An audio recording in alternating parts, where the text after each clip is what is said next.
Greetings, everyone, and good morning.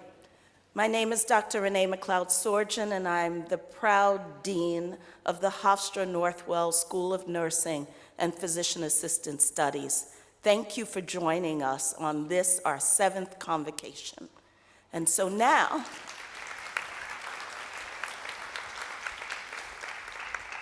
we're going to get started on the reason why we're all here, welcoming our extraordinary class of 2024.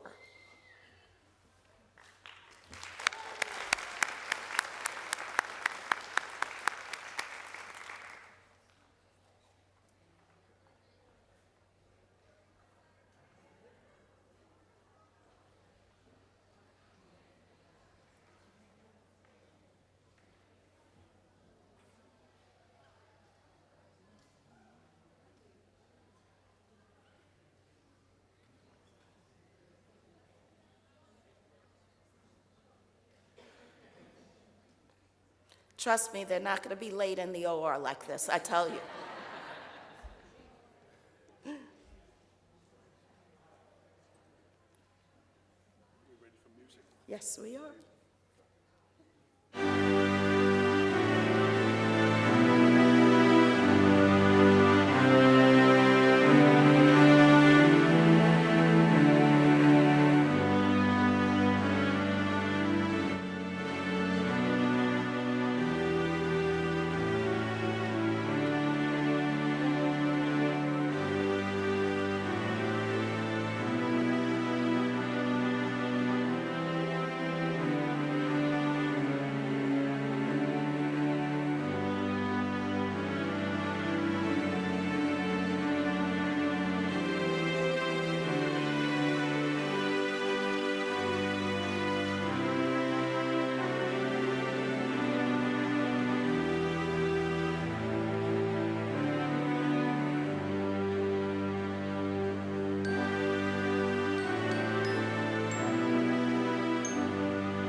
To our exciting class of 2024.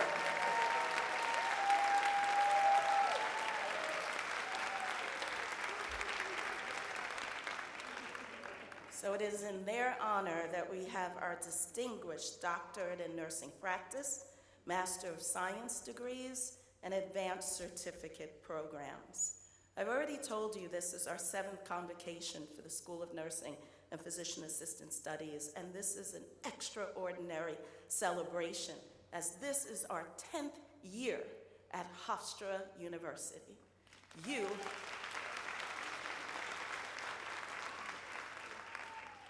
are the tremendous outcome of a 10-year decade of collaboration. And I want to thank our president of Hofstra University, Susan Poser, and our senior vice president and vice provost, Charlie Reardon, for their ongoing commitment to our school. We are so excited this morning to have our vice provost and senior vice provost, Dr. Blue and Dr. Komala Shanindeni. And please forgive me, Komala, if I said your name incorrectly. I also want to thank the president and CEO of Northwell Health, Michael Dowling, for his vision and ongoing commitment and support of the Hofstra Northwell School of Nursing.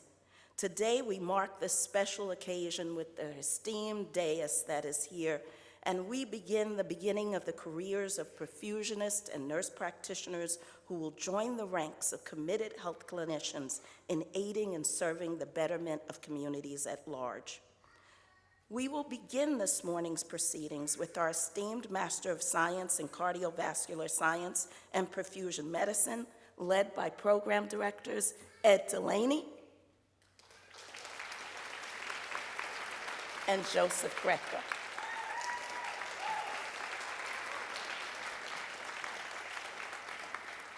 It is my honor, along with them, to also introduce our first speaker, my friend and colleague, the Medical Director for the Master of Science in Cardiovascular Science and Perfusion Medicine, Dr. Frank Mineta.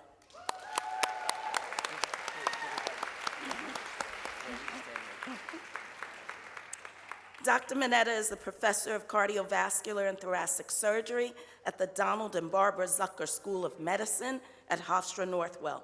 He serves as the Surgical Director for Northwell Health's Acute Lung Injury Program, as well as the Program Director for the Integrated Thoracic Surgery Residency at Northwell. He has been active in perfusion education and served as the instructor to perfusion education at the Long Island University Perfusion Training Program, prior to becoming our inaugural medical director here at Hofstra Northwell School of Nursing. He also serves as a physician representative for the Perfusion Committee of the New York State Department of Education. He is an outstanding physician, surgeon, teacher, and mentor to perfusion students, nursing students, medical students, residents, and other healthcare professionals. Dr. Mineta is passionate about teaching and has been recognized for those efforts by receiving such awards and honors as the Silver Scalpel Award for the Best Surgical Teaching Resident. I can go on and on about my colleague and friend and sometimes mentor, but I think that his speech this morning will illuminate everything that is great about Dr. Mineta. Thank you.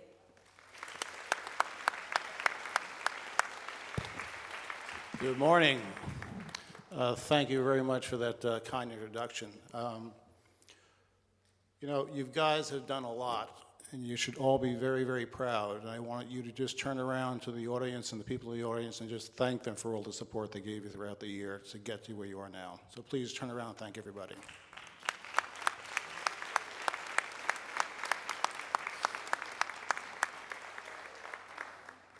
So I've tried over the years to give the convention speech with giving with slides. Didn't work out a couple of different times. And I've always tried to find a theme to try to motivate everybody, to try to bring them to the next level, you know, to make them realize what they do is important and how important it is. And what I came up with today is I just want everybody just to stop for a minute, okay? I just want you to take a deep breath in and a deep breath out. Okay, and take a deep breath in and a deep breath out. Okay, it's very small what that is, okay? But what you will be giving people is breath. Okay, the perfusionists, the nurse anesthetists, the rest of the graduates, the CRNAs, okay, you will be allowing people to breathe. Okay, 10 times a minute, okay, 60 times an hour, 600 times an hour, you know, just keep on going up on that, but think about that. Okay, and your ability to do that rests within, you know, several different realms. Is from being able to go to the patient and introduce you when they first walk into the office, into the operating room and saying hello, to performing your tasks, to doing your day-to-day procedures and operations, to seeing people in there. Okay, you will give them hope. You will give them confidence. Okay, you will give them relief of their suffering. So think about that. And this does come with a price. Okay, the price is the amount of effort that's going to take you from your families, from each other, and sometimes personally. Okay, but it is worth the effort. And everyone who is here, who has helped teach you, who has helped mentor you, feels the importance of that. Okay, and it's very, very difficult for people here to give you your double O. And anybody know what the double O is? I say this a couple of times. You know, double O is like 007 James Bond. You all have a license to kill. Okay, what you do, right or wrong, can affect people. And unfortunately, there are bad outcomes. And we all make mistakes. Okay, but the idea is to learn from the mistakes and help them prevent them from happening again.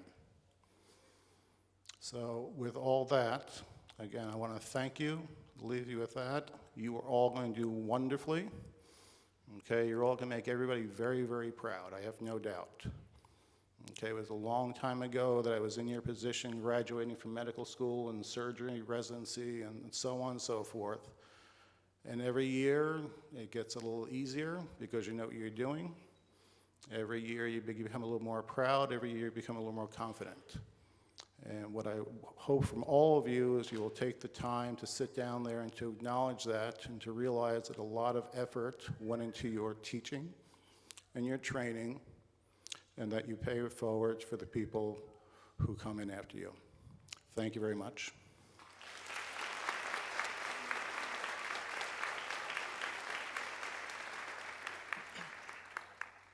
Congratulations. At this point, Joe and I are going to go through some slides, but we wanted to take a second and talk about the class a little bit. This has been our most resilient class we've had. We asked them to switch buildings. We asked them to switch classrooms. We asked them to take on a new simulation class. We asked them to take on a new perfusion ethics class. We asked them to increase meeting participation this year. And all of this while they're relearning anatomy and physiology. They're learning the technology. They're learning how the technology, the anatomy, and physiology all go together to help save family members, patients, and friends. So I want to speak a little bit about the enormity of what they've done and accomplished in a very short time. Very soon they're going to be a part of, actually next week, some of them will be working in the hospitals, but they'll be a part of 4,700 perfusionists in the US and Canada. There are only 225 of these perfusionists in New York State. In most hospitals, there are only 3 to 10 perfusionists per hospital. And we're going to ask them now to become experts in the technology they learned, experts in the anatomy and physiology they learned, and experts in patient care.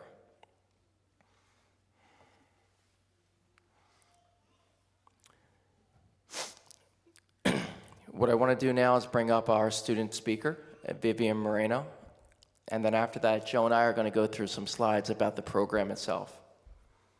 Vivian?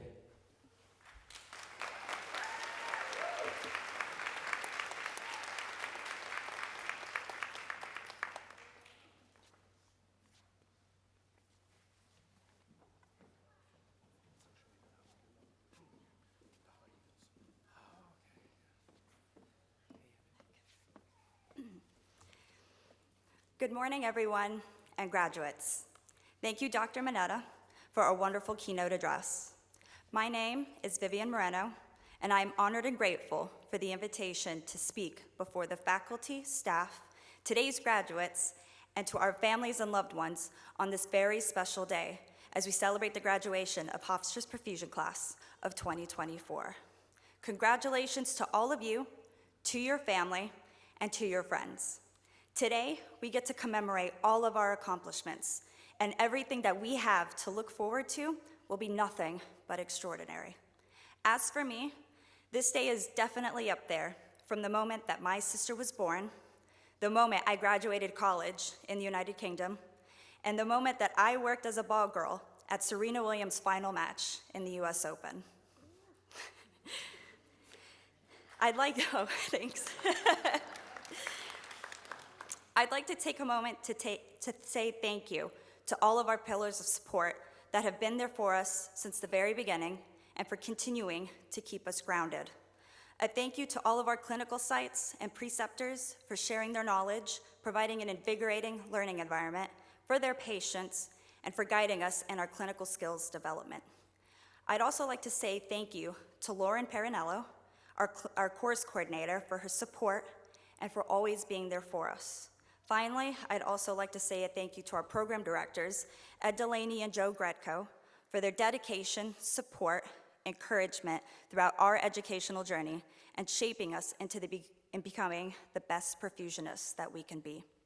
Now, the last time I had spoken was when I gave a presentation at the NYSSP meeting discussing something along the lines of decreased serotonin transporter activity and degenerative mitral regurgitation, but don't worry, that's not why I'm here to talk to you today. I'm actually going to start off by talking about the reasons of why I am here today. They guided me through life, taught me how to dream, and both are my best friends. They are my mom and dad. Both filled the house with love, fun, books, and music. They motivated me to follow my passions into becoming a singer and pursuing a career in medicine. They always encouraged me to excel academically in school and made sure that I was on time for clinicals for Miss H's infamous health science technology class at Klein High School. After completing my undergraduate studies in the United Kingdom, I went on to pursue cancer research at Yale. However, I had yearned for something more clinical. That is when Dr. Ferrari hired me as a biobank clinical coordinator for his cardiothoracic research program at Columbia Presbyterian. I popped in and out of the cardiac ORs, collecting biological specimens for the research team. The anesthesiologist was unable to provide me a research sample. They would point me in the direction of the perfusion team. And at this point, I was still very undecided as to what kind of medical career I wanted to pursue. Until one day, one of the perfusionists had told me, "You should check out perfusion. I think you'd really like it." According to Steve Jobs, this is called connecting the dots. And as he pointed out, it is impossible to connect the dots looking forward, especially for those of us that are in school. But as each of us here reflect on our own journey, as each of us here today reflect on our own journey to becoming perfusionists, it is very clear that we can connect the dots looking backwards. And it is true that life is never a straight path, but we must trust the dots knowing that they will somehow connect in our future. He also further adds that if we have the courage to follow our heart and intuition, they somehow know what we want to truly become, and everything else is secondary. Today, more than ever, I feel so proud to share this day with my fellow classmates who have humbled me with their grit, resilience, and their determination. It's a testament to their stellar qualities that have carried them throughout this program and will continue to do so into their perfusion careers. Almost 2 years ago, at the crack of dawn, 12 strangers gathered outside of room 25 in Breslin Hall with Starbucks, Dunkin' Donuts, and Stanley Cups in hand. There was a mix of emotions amongst us as a group that consisted of excitement, nervousness, and uncertainty for this journey that we were about to embark on. We would have been inside the classroom, sitting awkward in silence as one does on the first day of class, but none of our IDs had worked, so we all stood in silence instead and waited for Ed to let us in the classroom. That day, he laid out the kind of effort, learning, performance that was expected of us as students, reminding us that this modern-day apprenticeship was also a constant job interview. While Joe had preached to us the same thing later that week, he also told us of his compelling story of becoming a cardiac perfusionist. Both were very approachable, understanding, and provided us an educational enrichment that you would not get anywhere else. But they also reminded us that no BS was ever allowed. And for that, I'm forever grateful. Since then, we've come to realize that the contortion of entanglements of tubing, stopcocks, and clamps on the heart-lung machine during our first boot camp was nothing to be intimidated by. It was just one of many fundamental stepping stones to get us to where we are today. Throughout the program, we carried through rigorous didactic coursework, low high fidelity sim labs, virtual educational modalities, and clinical lab practice. We were fortunate enough as well to have a variety of clinical sites exposing us to a multitude of cases, including badge transplants, complex aortic cases, and ECMO. We studied hard, we worked, we struggled, we sacrificed. Day after day, early morning after early morning, we did not quit. We were entrusted to do the job and built on our work ethic every single day. Some days were hard, and some days we failed. But as Denzel Washington said, if we don't fail, we're not even trying.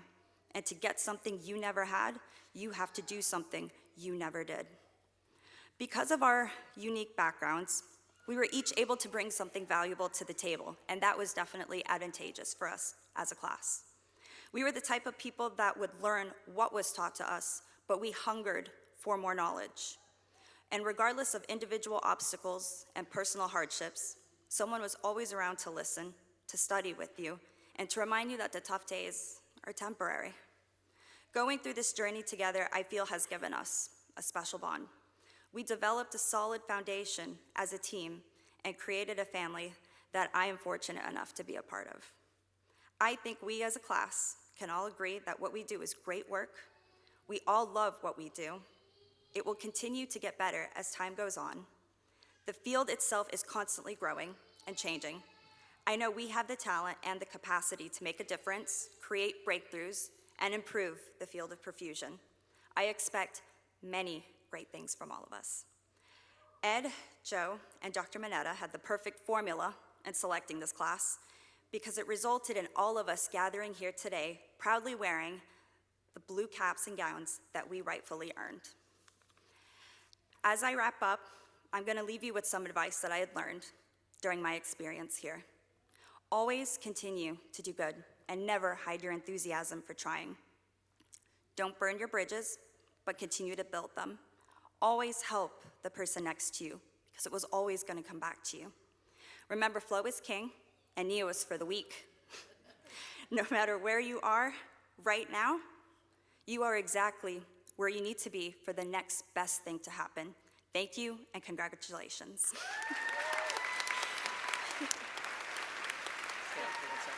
Sure.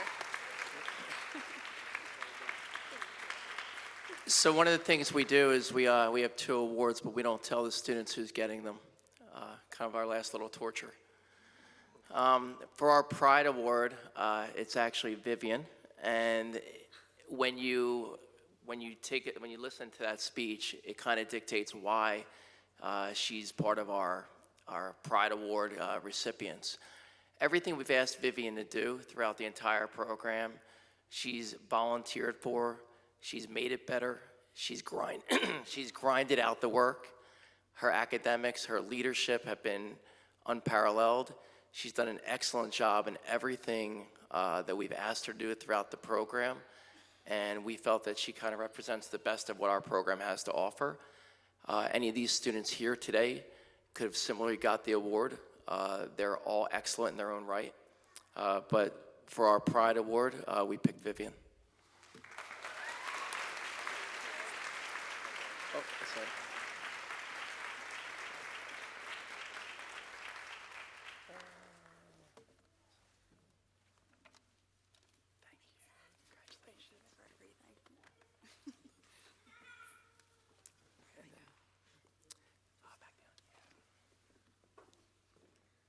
One final thing, I'm sorry, I don't mean to cut you off, but No, that's okay. I love the picture on the right. It's probably not a great thing to cut the dean off, but I think it's important to say something. And throughout our program, Dean McLeod's always been there, and she's always kind of nudged our program along, nudged the students along. She's taught the students, she's been a mentor to myself, Joe, and the students, and that's why I love the visualization of this picture of the lioness nudging her cubs along, and you always see a lot of symbolism in what we do with the pride, because Hofstra is the pride. But I love this picture because I think it represents Dean McLeod very well. So. Thank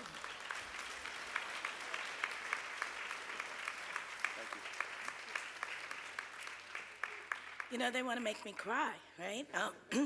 And it really is true. We have been a pride together and your classes especially deep in my heart because you put up with me with ethics, right? And so I can also echo what Ed and Joe have said, that you are all truly, truly special. And this was really, really, really tough. So you have to know that I want to give each and every one of you the Dean's Award because you're all very special to me. But I did choose Brian because Brian Killian also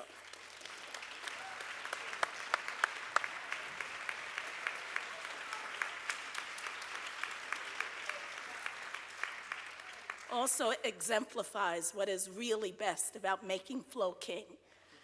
He always analyzes, he always pushes, and more importantly, not only did he push the program to be better, but each and every one of us to be better.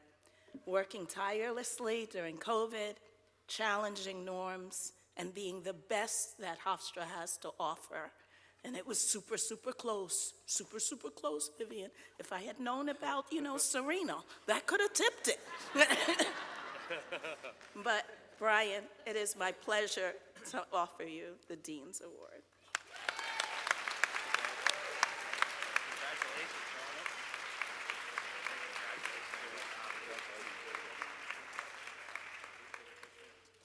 We'll get a picture later.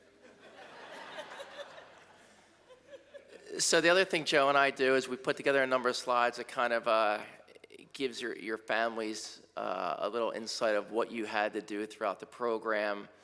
And I'll kind of go to the slides to speak to them. So we had them go to a number of meetings this year. We had them go to an ECMO meeting. We had them go to our New York State Society meeting in Cooperstown, where a number of them presented. But we were able to get them into a collegiate format of their peers and create a network that they're going to use throughout their careers. We had them, that's the Cooperstown meeting right there. The first slide was actually the American Academy of Cardiovascular Perfusion meeting that a few of the students attended. But what happens throughout this program is it's a small group that are together every day, and they're grinding out work and learning together, and they form these unbreakable bonds. And I think these pictures that I have, Joe and I have, and we have the students send us, kind of show what they go through in and out of the operating room and what they're going through on a daily basis.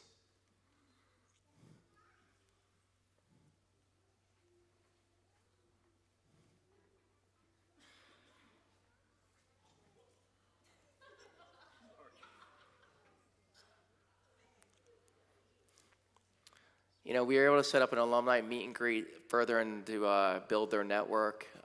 This way they have some commonality with the perfusionists they're going to be working with, and over the next few years meeting and doing projects with. Obviously our hands-on training, they're sewing heart valves in and looking at some porcine heart anatomy. And then just in the pilot seat, every day they're behind a heart-lung machine. They have preceptors, they have mentors, they're building pumps, they're learning anatomy, getting their reps in.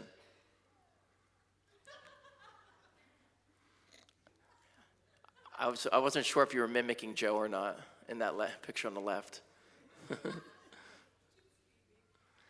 So, and this is kind of the culmination of what our goals are, and that's to get every one of these students a job before they graduate. And once again, we've been able to successfully do that, and these are some of the areas that the students are going. And we're very proud of their accomplishments, and we're very proud that they've gone out and secured these jobs before graduation.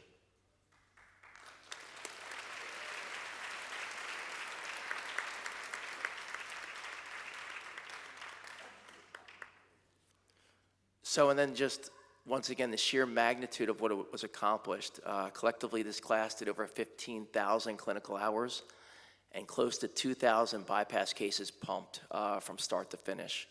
That's not including observations. It's not including cases they might have done partial things on. These are fully pumped cases. And then the other thing we like to recognize is our preceptors that have gone above and beyond, and our surgeons that have gone above and beyond. And each one of, so the preceptors, Shannon Quinn and David Vespi have done an astronomical number of cases with students over the years, and they continue to do with this class. And also Dr. Hartman and Dr. Brinster have also allowed the students to pump a number of cases under their licensures and under their degrees. So we thank them. We thank all of our adjuncts, all of our preceptors, and all of our clinical coordinators, and of course our medical director and Frank Mineta.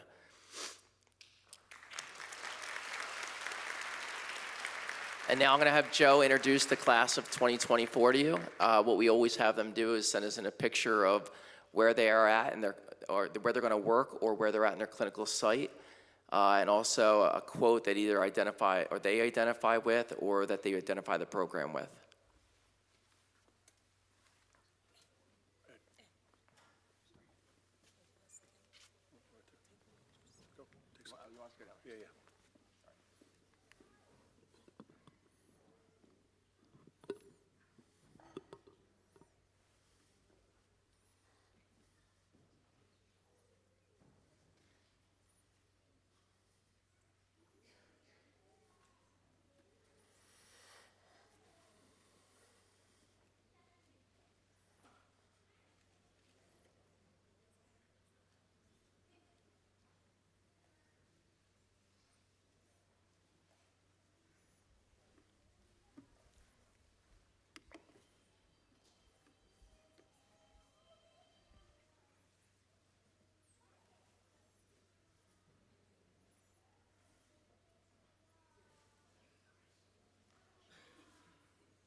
All right, our first recipient today is Edward Bess.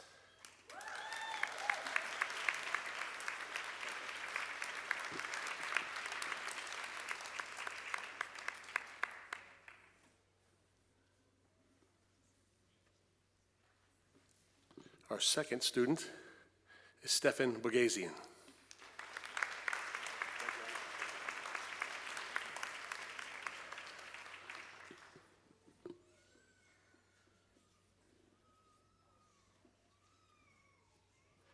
Our next student, Phoebe Hoyler.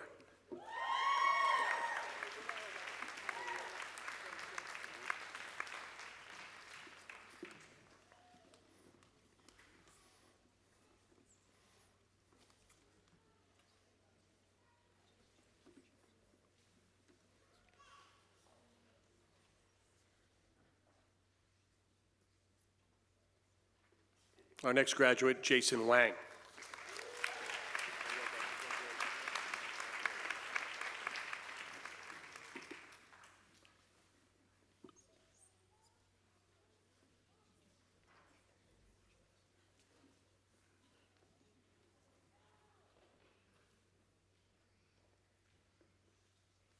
Our next graduate, Brian Killian.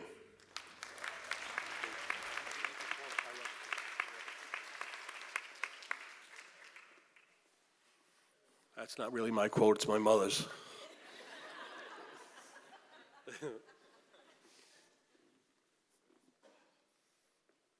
Next graduate, Andy La.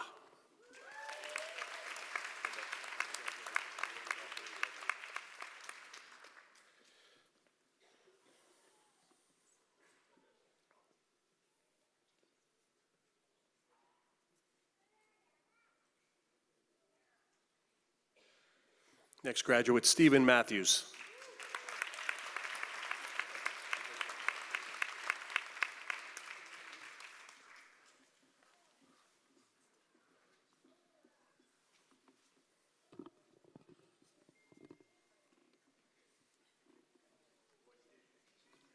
Next graduate, Vivian Moreno.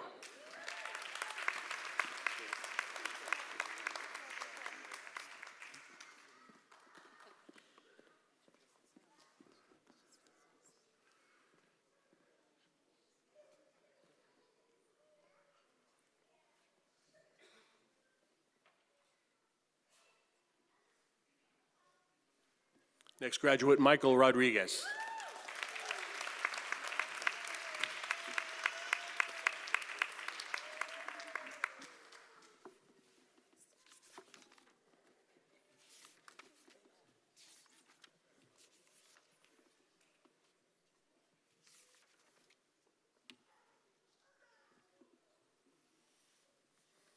Next graduate, Tyle Sherpich.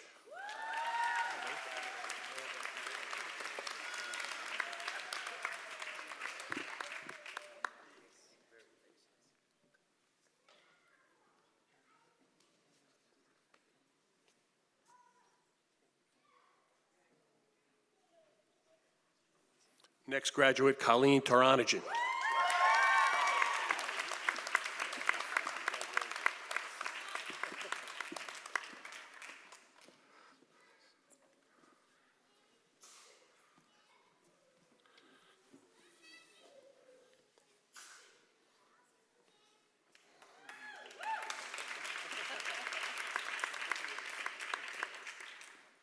And our last graduate, UN Peterson.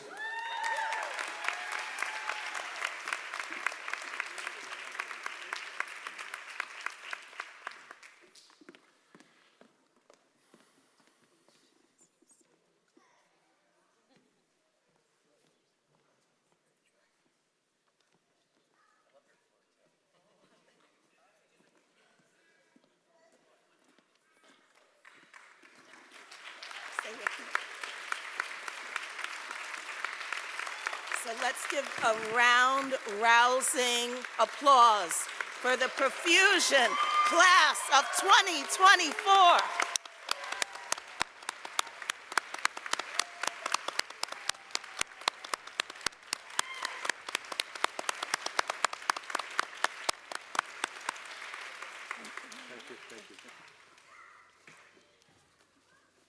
That was super, super, super exciting, and we're so proud of you all. We're going to now give that rounding again. Stand up, guys. It is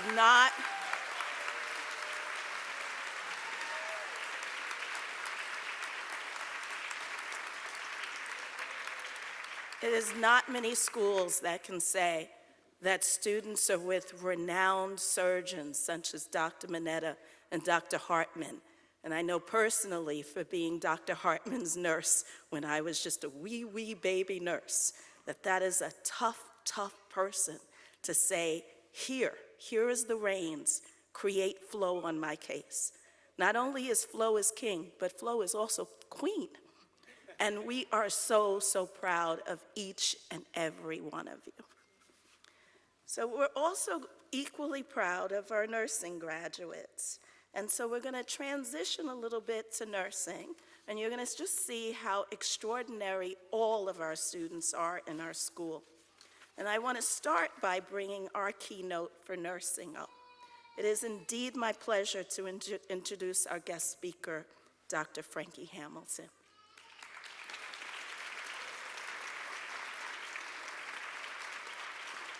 I'm going to embarrass you a little, if that's okay. Just a little bit. Frankie was formerly a high school science teacher, and he's been a registered nurse for more than 13 years. He's currently the Director of Ambulatory Care Services at Lincoln Hospital in the South Bronx, where he maintains oversight for many operational excellent ambulatory practices.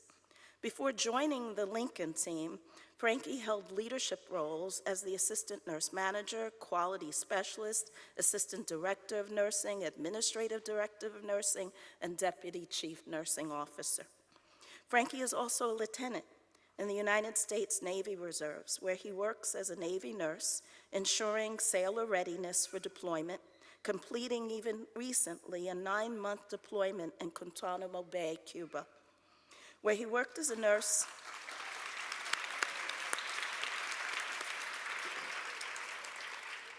to meet the medical needs of law and armed conflict detainees.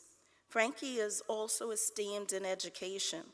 He has a Bachelor of Science degree in Human Development from Cornell University, a Bachelor of Science degree in Nursing from the State University of New York at Stony Brook, a Master's in Business Administration right here at Hofstra, so he's also an alum, and a Master of Nursing in Adult Gerontology Primary Care from Hunter College. Currently, Frankie has also pursuing a Doctorate of Nursing Practice degree at Quinnipiac University. He has specialty board certifications in several areas, including nursing leadership, critical care nursing, patient experience, medical surgical nursing, ambulatory care. Do you ever rest? And he is board certified as an AGCMP nurse practitioner. Frankie also serves as the president for the New York City chapter of American Association for Men in Nursing, where he and the chapter members work toward improving men's health and encouraging more men to pursue nursing as a profession. He is an active member of several professional organizations, including the American Nurses Association, where he serves as a mentee in the awards committee, the American Association for Critical Nursing, the American College of Healthcare Executives, and the Eastern Nursing Research Society. But most recently, I'm proud to say that Professor Hamilton joined the Dean's Advisory Board of the Hofstra Northwell School of Nursing and Physician Assistant Studies. Nurse Practitioner Hamilton, thank you personally, because how I'm going to embarrass Professor Hamilton is that in the wee hours when I was in the COVID ICU at Valley Stream, there would be one person who would come and see how I was doing, and I'd look up and say, I'm hanging in there. But he always had a fresh smile, a warm word of encouragement, and like a true dean, I forgot all of that. So when they gave me this great resume for someone who was a Hofstra alum, who had done so much in nursing, I said, that's exactly what we need on our advisory board. And he walked in my office with that same smile, and I said, Frankie, so thank you. Thank you for that, and thank you for the words of wisdom that you're going to give to our students. Thank you. Thank you so much. Good side. Thank you so much, Dean McLeod, for that amazing introduction. You did embarrass me a little bit, but it's okay. I'll forgive you.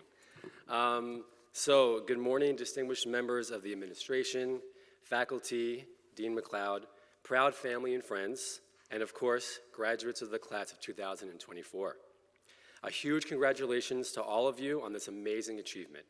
To quote Elle Woods from Legally Blonde, if you know it, you did it. So it's truly an honor to be here with you today. When I was thinking of what I should say to you as you prepare to cross over the threshold from academia to the professional world, moving on to your next chapter as an advanced practice nurse or perfusionist, I thought to myself, what would you all want to hear? So I figured you're looking for some sage and inspirational advice on how to navigate the challenges of today's healthcare landscape and maybe some pearls of wisdom to take with you. So I'll try to deliver just that. In the acting world, they always say you should know your audience. And I'm no actor, although I was an extra on Madam Secretary when I worked at LIJ, New Hyde Park, my claim to fame. Before I can give you some advice that I think you want to hear, I first want to make sure that I do, in fact, know my audience. So for my advanced practice nurses, my master's and doctoral nurses, I think I had this covered because, as you heard, I'm a nurse, I've worked at the bedside, I have my master's in nursing, I'm pursuing a doctorate, so I feel like I understand you, right? I have been in your shoes, I'm still in your shoes.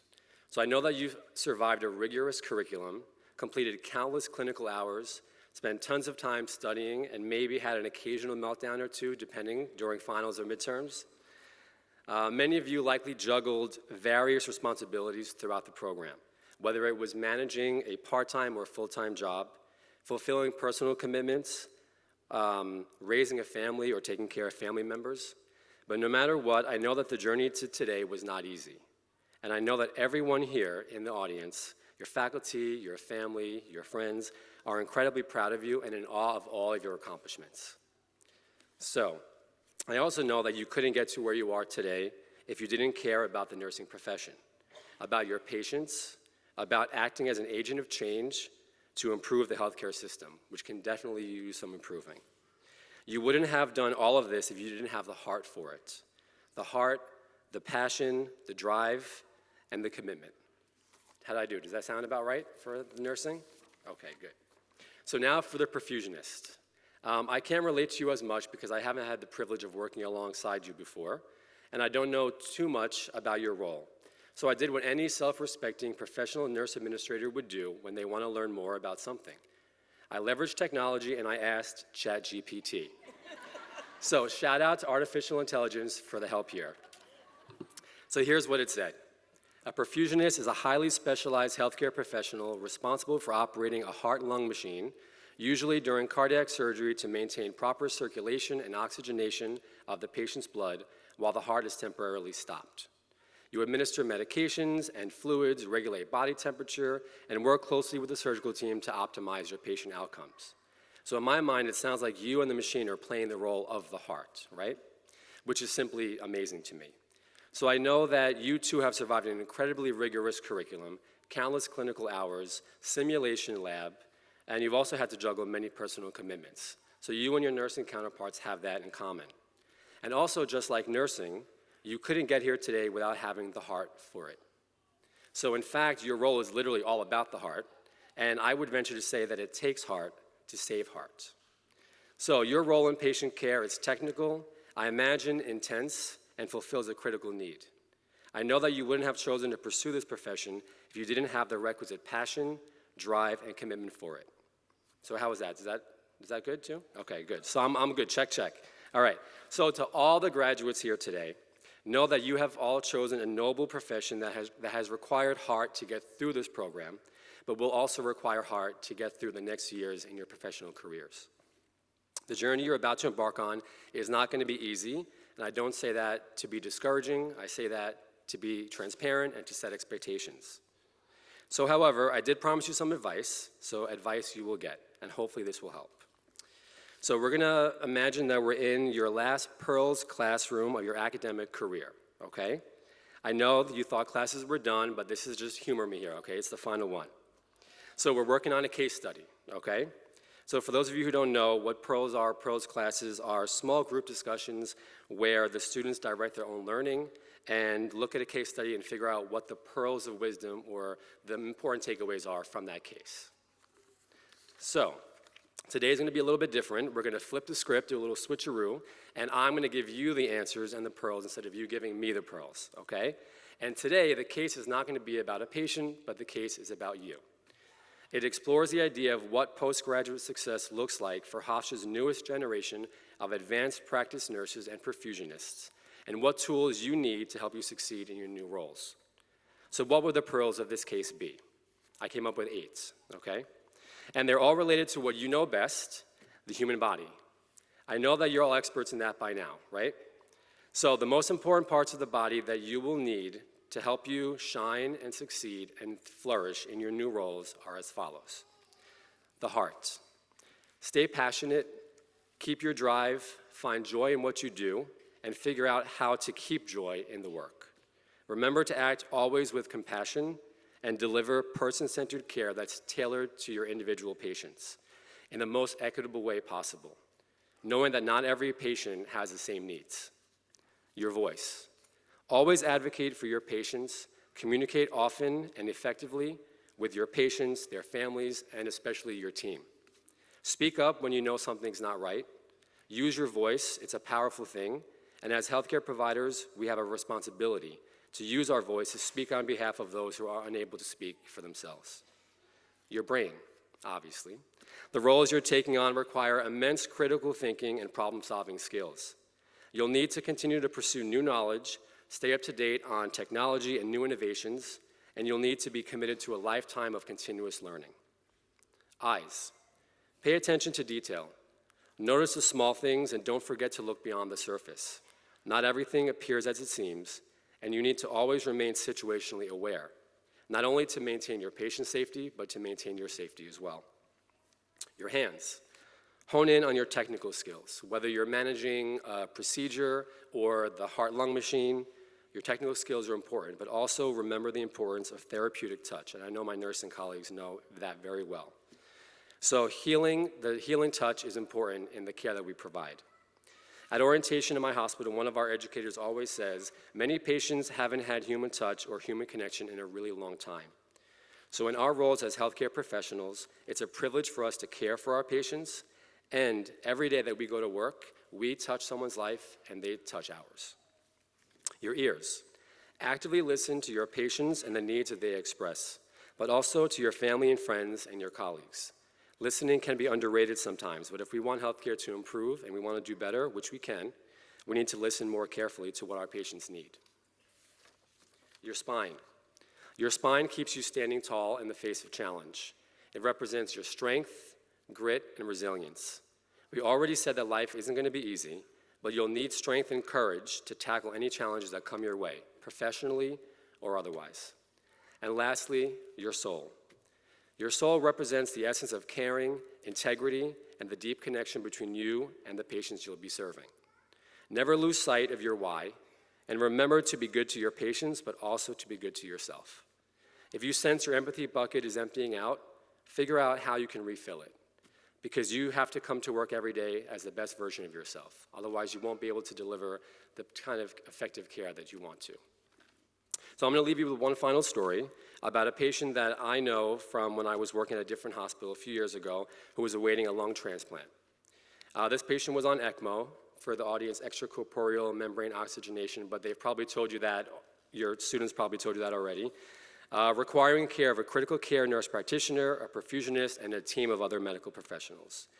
And the ones managing the life-saving equipment and ordering these medications and titrating these drips were really the perfusionists and the nurse practitioners. So this is the type of care that you're all about to be an integral part of, and I'm so excited for you all to have the same type of rewarding, exciting, and impactful experience in the years to come. So congratulations again to all of you on making it to graduation. I applaud your commitment, resilience, passion, eagerness to change lives, and your willingness to take on a challenge. Hofstra has equipped you with skills and knowledge to take your next steps forward. Always remain Hofstra proud, and remember to use these pearls to make a difference in the world. We all know that you can, and we all know that you will. And to quote Elle Woods again, what, like it's hard? Congratulations.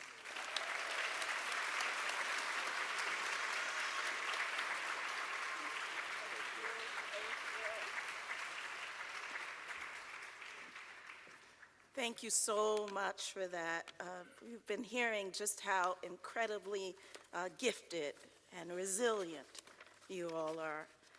And right now, I want to just say that the nursing class was given the opportunity to vote on a member of their cohort to represent them and also say a few words. The class has nominated Jamie Bernardo. Jamie.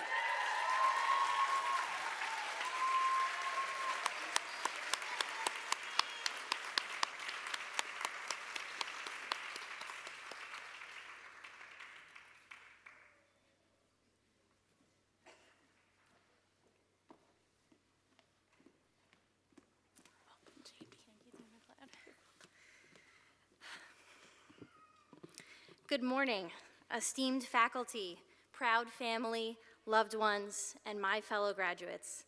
I am so incredibly honored to stand before you today as your class-elected speaker. Admittedly, when I found out that I had received this honor, I was not struck with panic over the task itself. I've never had a particular fear of public speaking. But what did terrify me was the pressure of adequately representing the amazing group of graduates before me.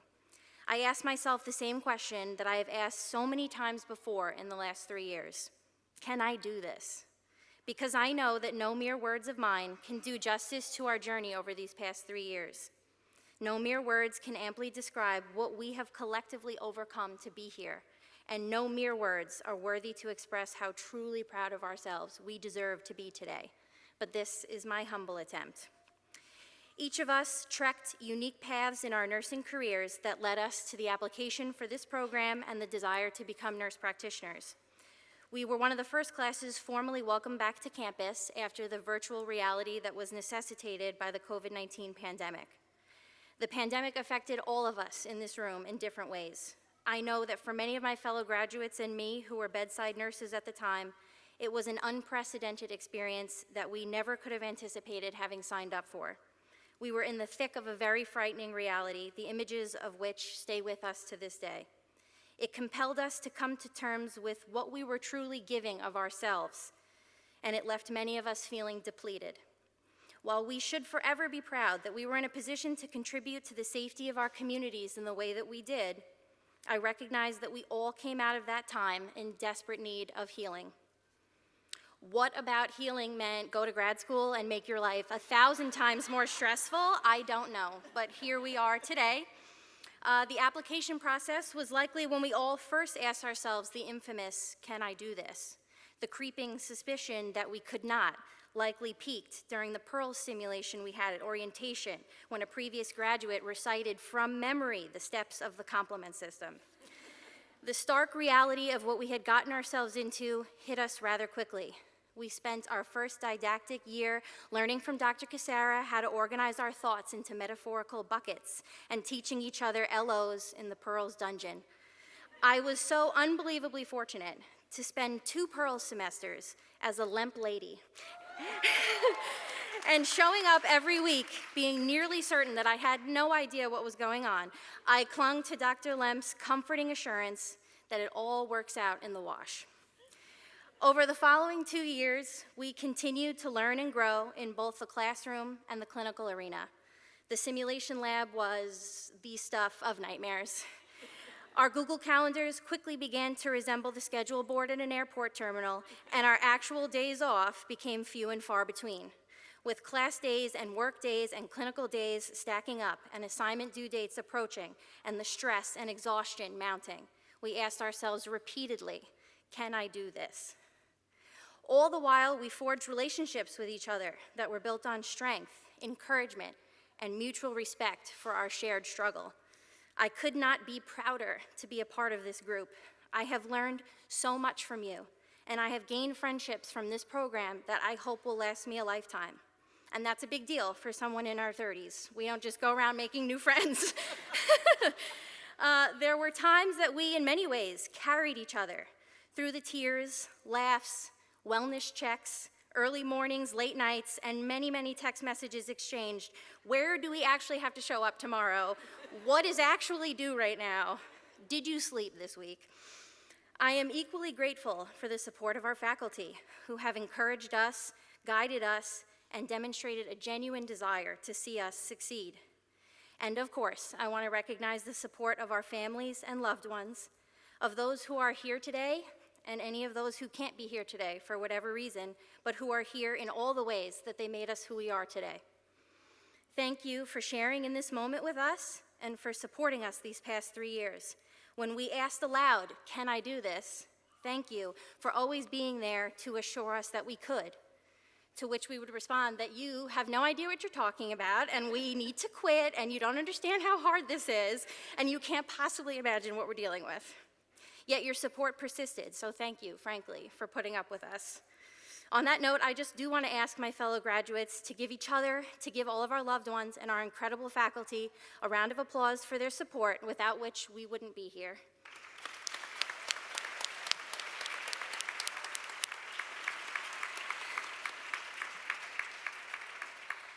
Finally, to my fellow graduates, here are some of the hopes that I have for us as we embark on our new careers as nurse practitioners and leaders in healthcare. May we never lose sight of the absolute privilege it is to take care for a patient in need. They may be our 13th patient of the day or one of 30+ patients on your service line, but we are the one provider that that patient has potentially waited hours, weeks, or even months to see. We are in whom that patient must place an inherent level of trust and faith and willingness to be their most vulnerable. We hold the potential to have a dramatic impact on the lives of others, and that is nothing short of a privilege. May this next chapter of our careers invigorate us, reigniting passions that have fought desperately against burnout, sparking within us the confidence to be the changes that we want to see, and empowering us to never stop in our pursuit of personal and professional growth. May we never stop pursuing our own becoming. Lastly, may we find the strength to answer our own question of, can I do this? It is a question that is likely to come up often as we begin our careers as new nurse practitioners, accompanied by the self-doubt and fear that we may not have had to face since we were new nurses. May we let today serve as a reminder that we can do this. We did this. We did it tired. We did it overwhelmed. We did it with jobs. We did it with others relying on us at home. We did it through loss. We did it through all the hardship and doubt and uncertainty. With life still going on around us, we did it. It's done. And may we continue to go through life proving ourselves that we can do it. There are many occasions in life that call for celebration. Don't underrate this achievement for yourself, because this is one that goes to the top. Class of 2024, thank you so sincerely for the honor of speaking here today, and congratulations. Thank you. Thank you so much. I'm shaking.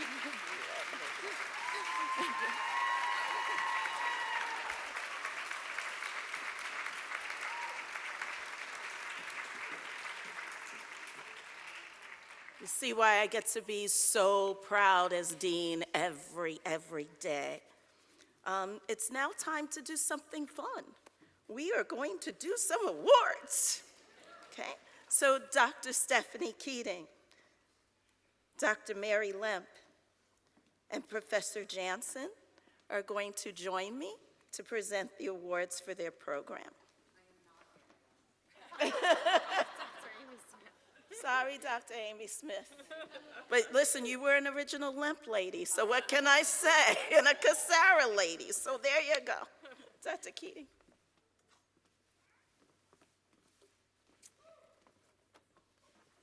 So I'm honored to announce the Acute Care Award to Mackenzie Hollister.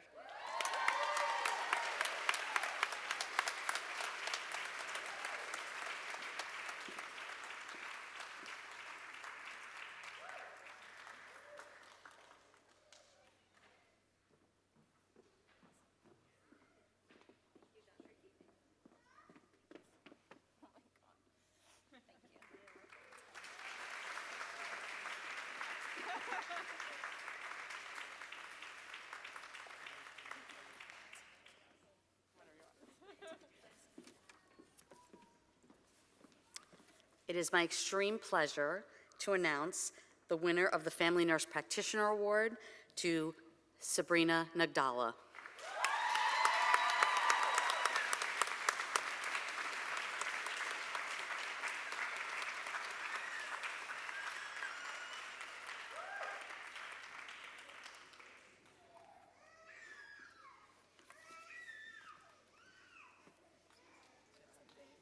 Oh, her baby.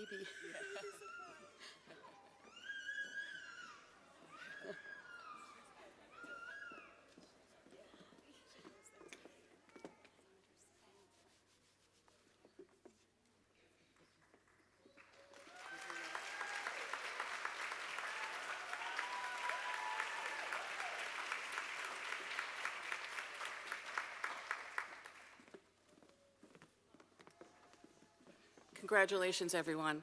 I am extremely honored to announce the recipient from the Psychiatric Nurse Practitioner Program, Adriana Babick.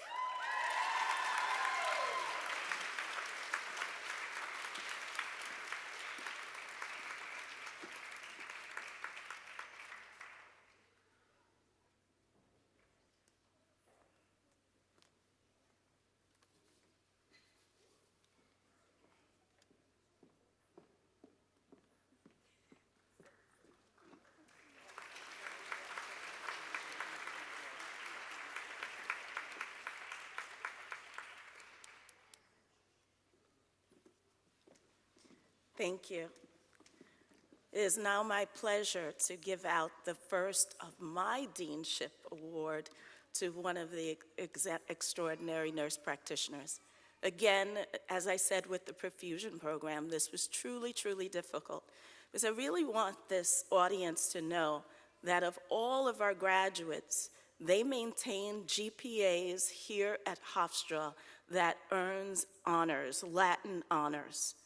That was really, really difficult for them to do, actually working full-time, having families full-time. And as I tease, Dr. Sabrina Nagdala, having a baby full-time during the program, and passing that on to Dr. Adriana Babick to end the program. So This was extremely tough, but one little voice kept going in my mind when, during COVID, we were on a Zoom, and 10 very brave women decided that they were going to leave the master's program and do a doctorate and take on this extra 20 credits.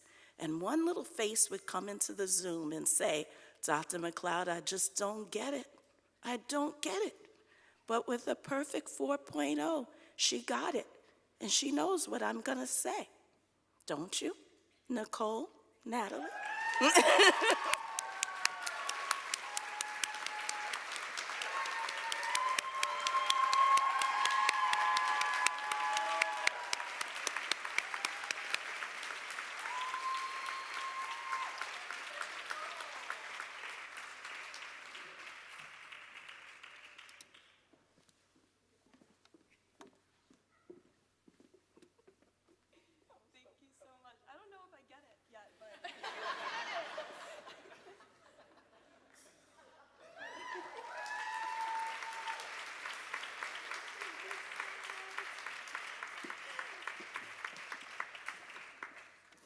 And we're both bad because, Nicole, I have to have you come back.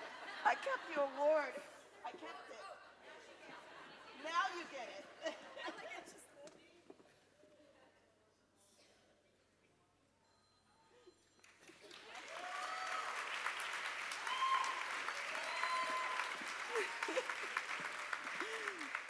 You know, every year our students actually choose the faculty award, and you heard Professor Hamilton talk about pearls, patient explorations and active reasoning and learning synthesis. That's what our esteemed faculty do with the students, where we actually flip the world and the faculty become learners and the students become teachers. Well, this year we have 2 esteemed awards because we have an undergraduate program. I am pleased to award the graduate program, and I don't know how he's going to do it, to Dr. Kareem Nagdallah.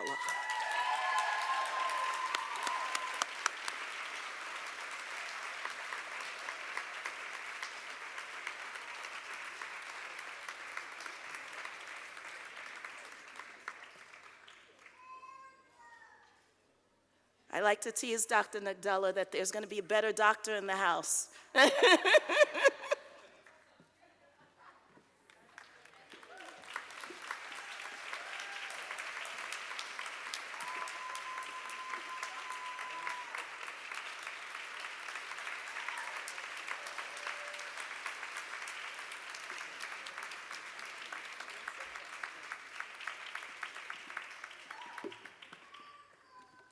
I think that's a tough act to follow, but there's some person here that's even better. So I'm going to ask her colleague to come and accept it on her behalf because I don't see her. So the Undergraduate Pearls Award goes to Dr. Jennifer Links. And I'm going to ask our new assistant chair to accept that award on her behalf, Dr. Camilla Barnes.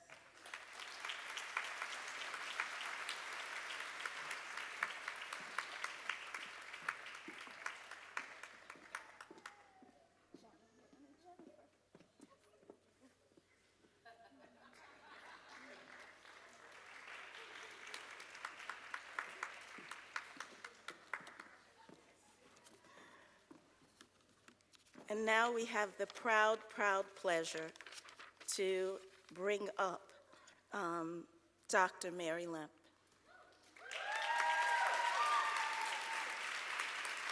I want to say a few words about Dr. Lemp and embarrass her just slightly. Dr. Lemp was the chair of the graduate and undergraduate nursing program. And we always talk about where this program got its even thought or idea. Even though we've only been here for a decade at Hofstra, there was a little voice at the North Shore LIJ health system at that time that decided that nurse practitioners needed to have more fellowship years. And I remember many years ago teaching at another institution and meeting Dr. Lemp and entrusting Dr. Lemp with my students after they graduated to become really, really great professionals because they were going to be Lemp ladies and men. And so Dr. Lemp has been with us almost from the beginning of this program. She's been a chair, she's been a mentor, she's been a colleague, and she's been a friend. And she is retiring. I heard a gasp. And so I just want to thank her for all of her years of service, for her being my inaugural chair, and for lifting me up every day.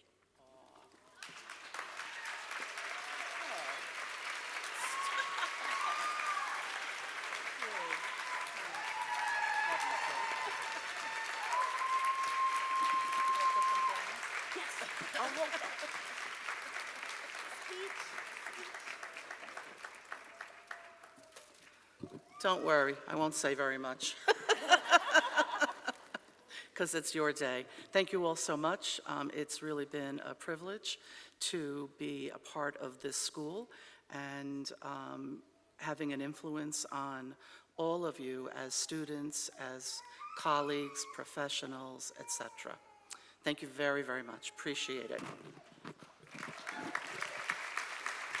I'm not a crier, I won't cry.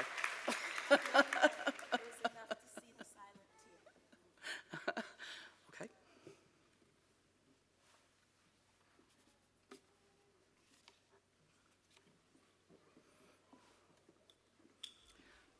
Very proud to present our inaugural doctoral class, Dr. Adriana Babic.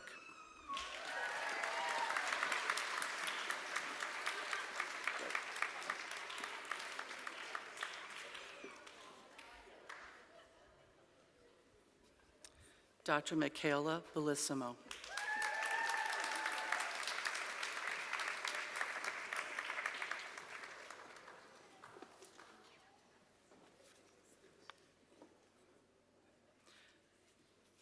Dr. Mackenzie Hollister.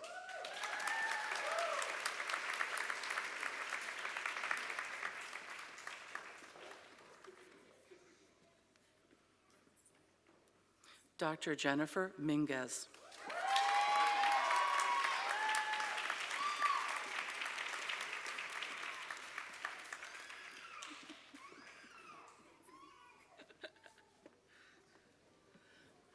Dr. Nicole Natali.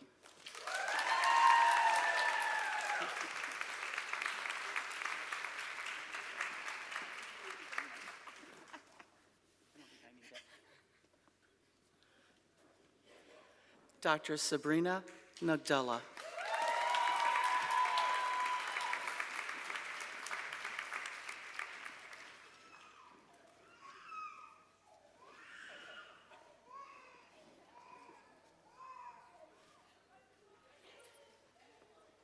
Thank you. Dr. Lauren Nunaville.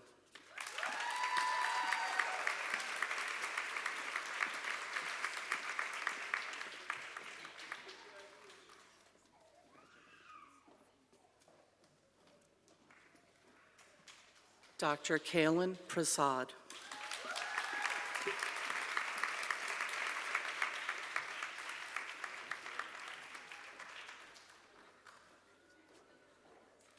Dr. Silvana Rivera.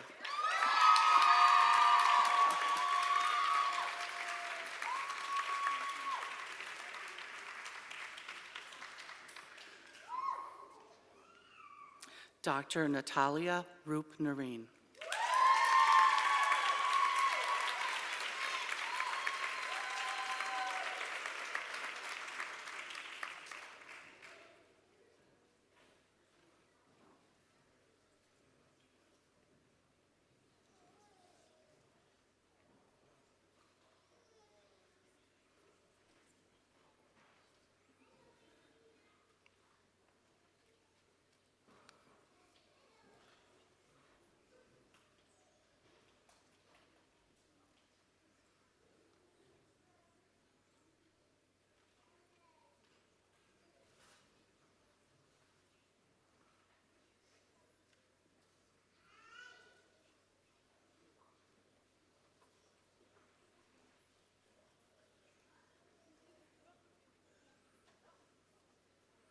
Now the presentation of our master's students, Nurse Practitioner Award degree recipients.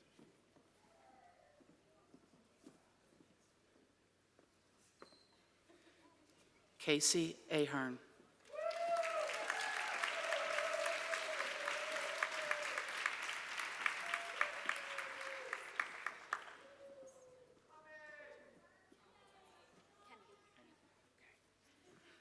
Samantha Baca, accompanied by Kennedy.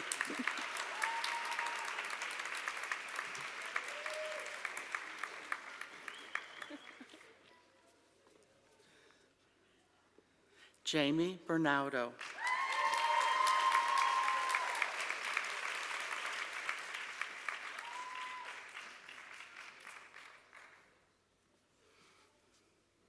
Elise Bashlian.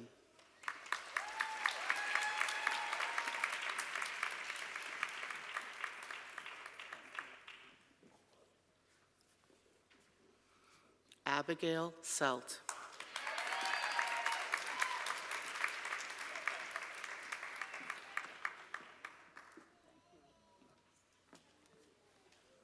Ashley Dua.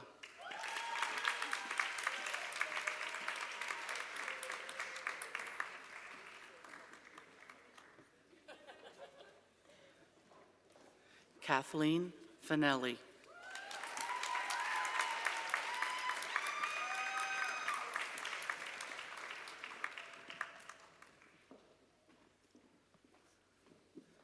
Jacqueline Gomez.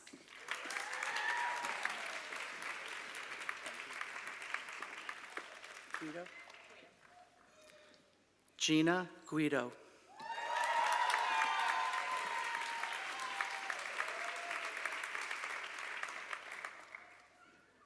Lauren Henry.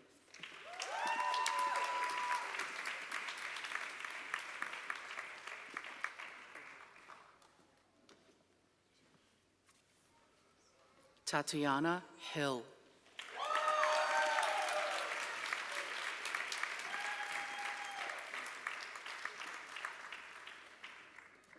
Cynthia Kramer.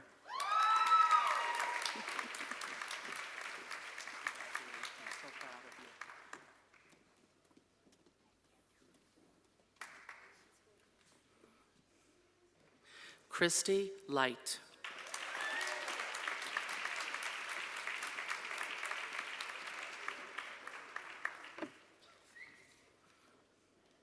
Sonia Levin.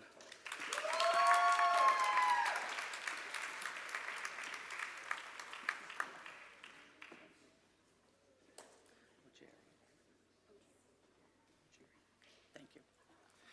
Colleen O'Jerry.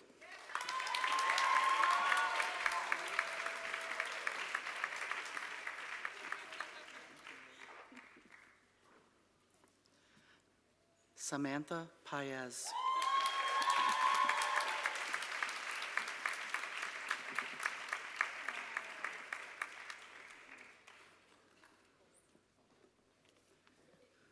Danielle Pappas, accompanied by Cole.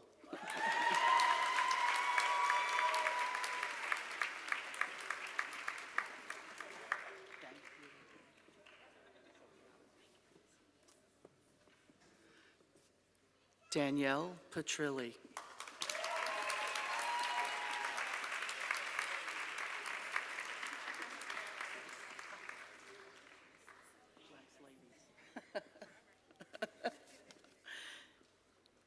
Kelly Corte.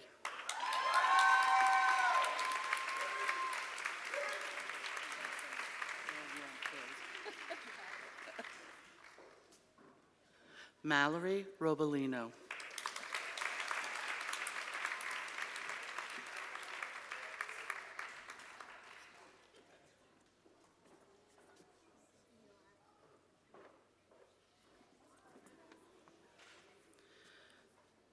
Alicia Rommel, accompanied by Amelia.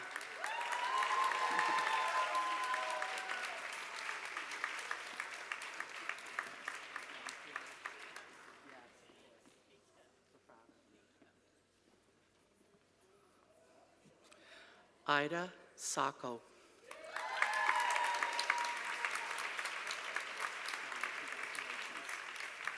It's easy. Michael Santiago.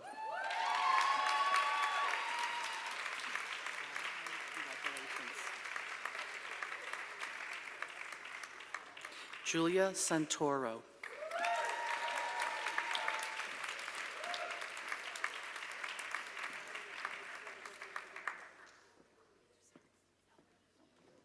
Wait 1 sec. Congratulations. Sophia Specht.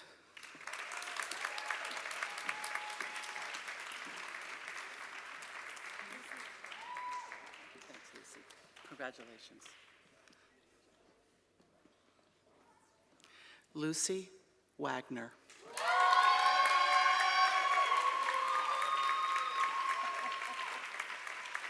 I don't think I need it, right? Christine Yao.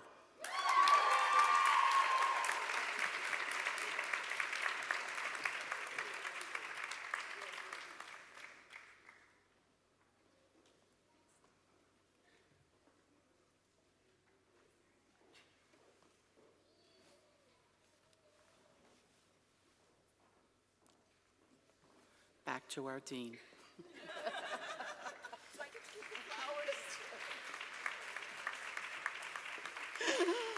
Oh, this is just amazing. You know, every year we say an oath inspired by our first graduating class, the class of 2018. And I'd like to welcome my colleague, Dr. Donna Willenbrock, who will lead us through that oath.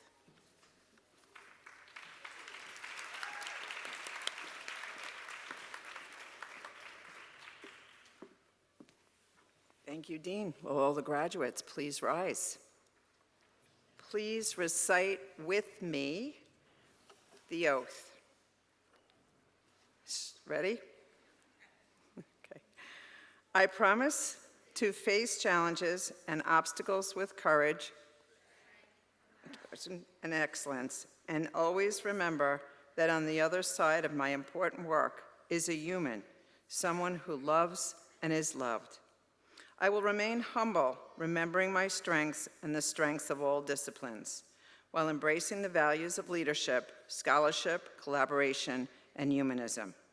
I will continue to challenge existing norms to achieve high-quality, value-based healthcare outcomes while increasing access to care. I commit to lifelong learning and providing dignity-fostering care by integrating the innovations of nursing science with the art of healing.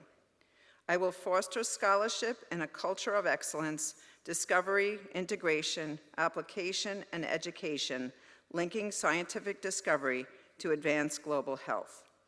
I will remain committed to the path of excellence, innovation, discovery, and inquiry, and to developing advanced practice nurses and communities of practice. I will respect diversity and have the courage to lead and positively influence future societal norms. Congratulations, graduates. Dean McLeod.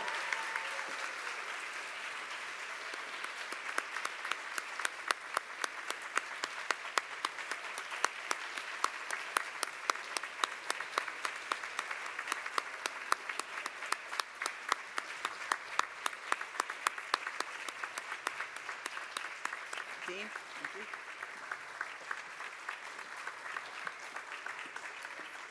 Thank you.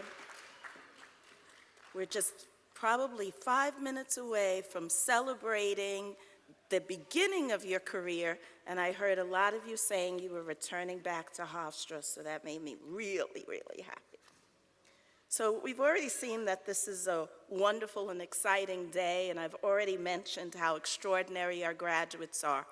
And we heard that from Vivian and Jamie and our exciting speakers, Professor Hamilton and Dr. Mineta. But while the perfusion and nursing students may have had different educational and work experiences, one thing for sure that they have in common was caring for patients in this global world of uncertainty and challenging technological marvels. Combined, these students have performed over 65,000 clinical patient hours.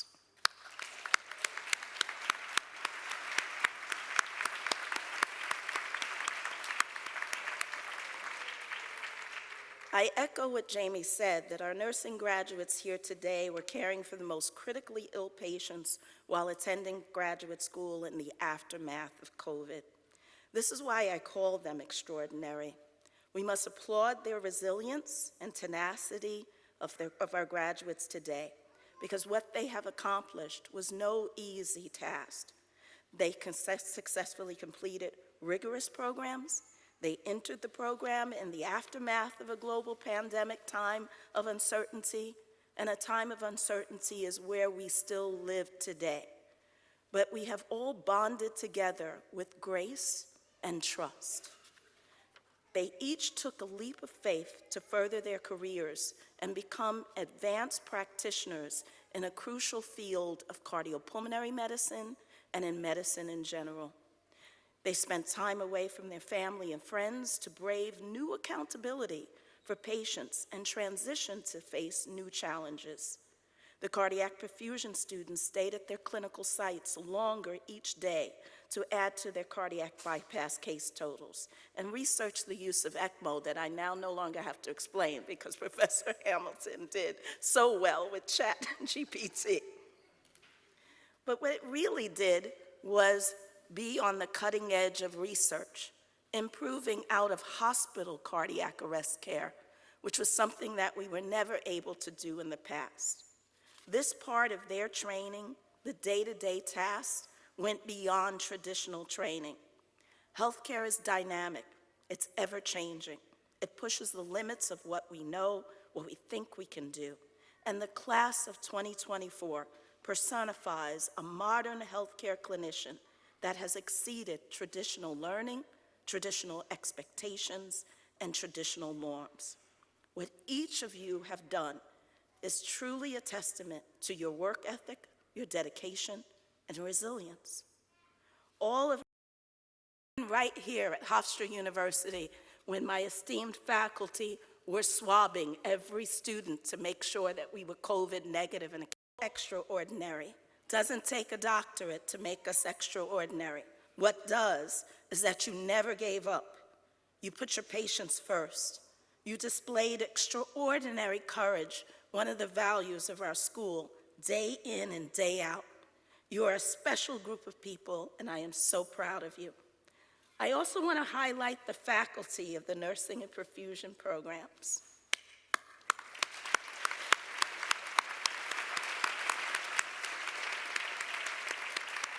We pride ourselves in having faculty who are clinical experts.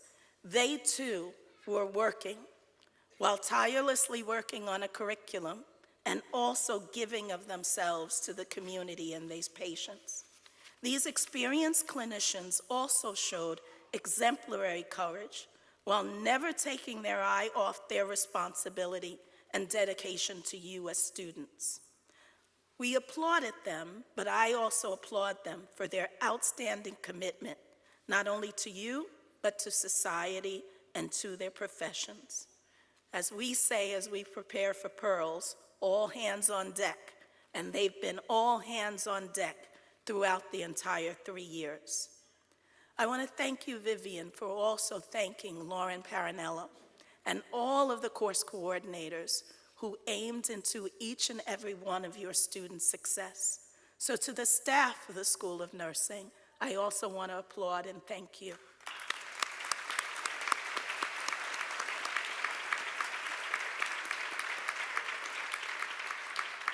So to all of your graduates, the entire faculty and School of Nursing and Hofstra University are confident that you will continue to embody the values of our school: courage, collaboration, humanism, leadership, innovation, lifelong learning, scholarship, diversity, global health, and most of all, excellence. You have exemplified courage and humanism. You have embraced your commonalities and differences. Your faculty and the healthcare teams that you have practiced with, learned from, and most of all, taught. Remember what your patients and faculty have taught you, to know what you know, to know what you don't know, and to always seek for answers, to always question, to have faith and courage. And always remember that you have an awesome responsibility to the school and the university. I cannot express the amount of pride that I, the faculty, staff, and administrators at Hofstra Northwell have for all of you. We are truly extraordinary. So, a speech is not complete without a quote. And I thought today, what could I say to you? What quote? And I thought back when I first became a faculty member and I was completing my own first doctorate. And it was a very challenging time then as well. We were in the aftermath of a lot of change that had happened here in New York. And we had a new president, the first African-American president, that was trying to have health care for all. And as I sat in those classes and learned about the Patient Protection and Affordable Care Act, we knew that 24 million people were uninsured. And we were the generation that were to make a gap. And so I'm going to leave you with the quote from him. Keep exploring, keep dreaming, keep asking why. Don't settle for what you already know. Never stop believing in the power of your ideas, your imagination, and your hard work to change the world. And I know that you are world changers. So, ladies and gentlemen, those words reflect both the spirit, grit, resilience, and actions of the class of 24. These graduates chose to complete their master's degree, advanced certificates, and Doctor of Nursing practice during a time that was ending a global pandemic, not because it was easy, but because it was hard. They were unwilling to give up, and they have succeeded. So the last thing I asked you, class of 24, is to acknowledge that you were not successful in a vacuum. I want you to stand, turn around, and thank and applaud every single one of your friends and family that got you here.